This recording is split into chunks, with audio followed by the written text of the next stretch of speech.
Those who do not learn from history are doomed to repeat it. George Santayana said that. Now I'm going to read you another quote that's applicable to this, and then we're getting to today's piece. This is from Orwell in 1984, the famous book about dystopian future where there's thought police, things like that. Every record has been destroyed or falsified. Every book has been rewritten. Every picture has been repainted. Every statue and street and building has been renamed. Every date has been altered. And that process is continuing day by day and minute by minute. History has stopped. Nothing exists except an endless present in which the party is always right. George Orwell. You'd never thought that you would see 1984 happen in 2020, did you? Or in your lifetime. But it's happening. It's scary. You know, what's really going on right now? They're banning books, removing movies like Gone with the Wind. They're doing things to create this fragile society that doesn't offend anybody or hurt anybody's feelings. And a byproduct of that is you get weak-minded, fragile people that don't understand reality. They don't understand the ruthlessness of the markets or nature. They're not going to survive. These people think they're making a difference or doing things. They're just trying to get power. They're going to get power for a little bit of time, and then they're going to get crushed.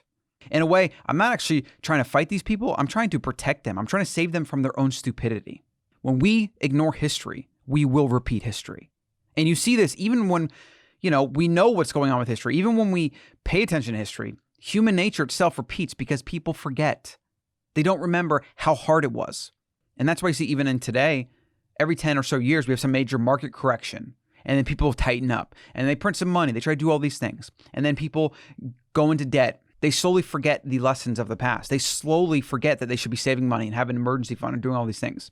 After this virus, who knows what's going to happen? People maybe in 6 months to a year back to their same crappy eating habits, not getting exercise, not working on their immunity. When something crazy really happens, people are going to go to the stores and try to buy a bunch of toilet paper and buy a bunch of food. And they're going to be wholly unprepared. And they're going to have forgotten what it was before. They're not going to have learned from history or from their mistakes or from the past. They're going to just default to the same mean, the regression to the mean. This is a universal law. It applies to all nature and organisms. Things tend to regress to the mean.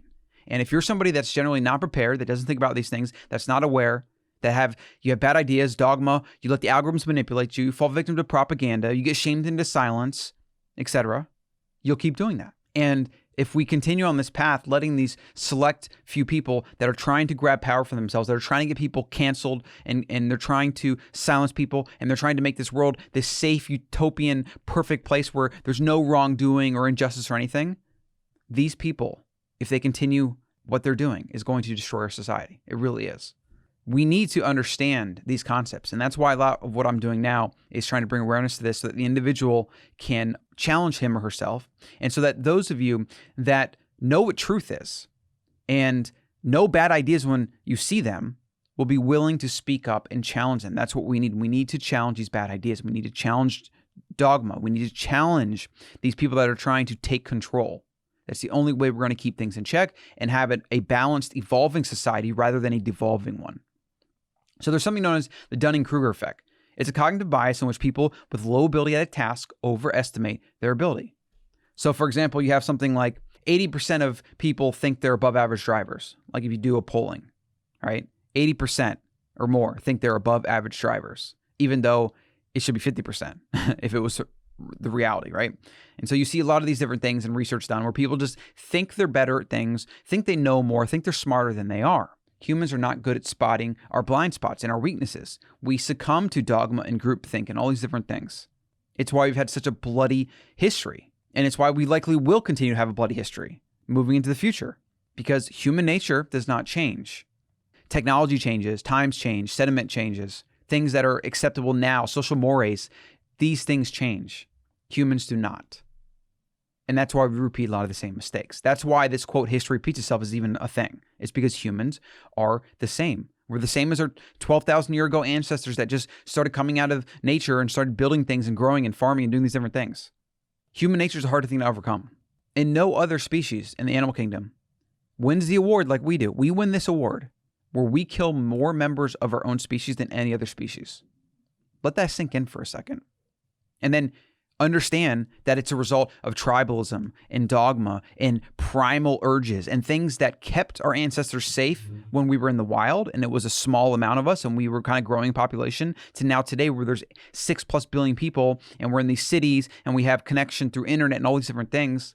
We're maladapted to the world we live in. And that's why we have so many problems. That's why there's always conflict. There's always us versus them. There's always tribalism, etc. The way out is to understand these things and evolve through them and come together collaboratively. Not trying to cancel people, not trying to shame people, not trying to get other people to agree with you or just echo what you say. You need to be challenged. We need to challenge bad ideas. We need to use common sense. We need to focus on facts. A lot of what's going on right now is not focused on facts. It's focused on convenient narratives that are twisted. They're using statistics to lie, etc.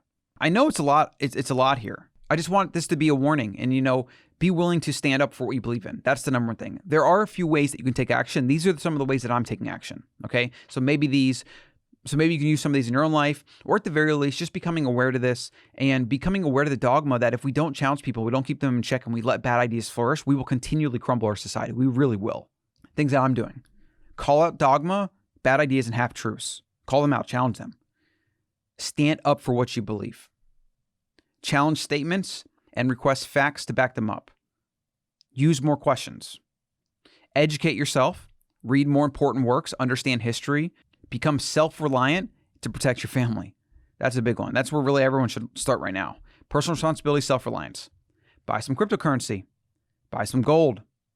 Figure an escape plan. I'll be talking about that more in upcoming days, weeks, and months. And then finally, spread empathy and compassion rather than hostility. This is hard because the internet is a place where it just quickly devolves into us versus them and arguing and berating and name calling. That's not how we're going to fix anything. We have to really try to understand and spread empathy and join in together as a collective species rather than you think this way, I think this way, or you're this, I'm that, etc. That is the very problem with all of this. And humans just literally fall into that. We fall into that so easy where this is my group. These are my beliefs. You're over there. There's a line in the sand. Pick a side.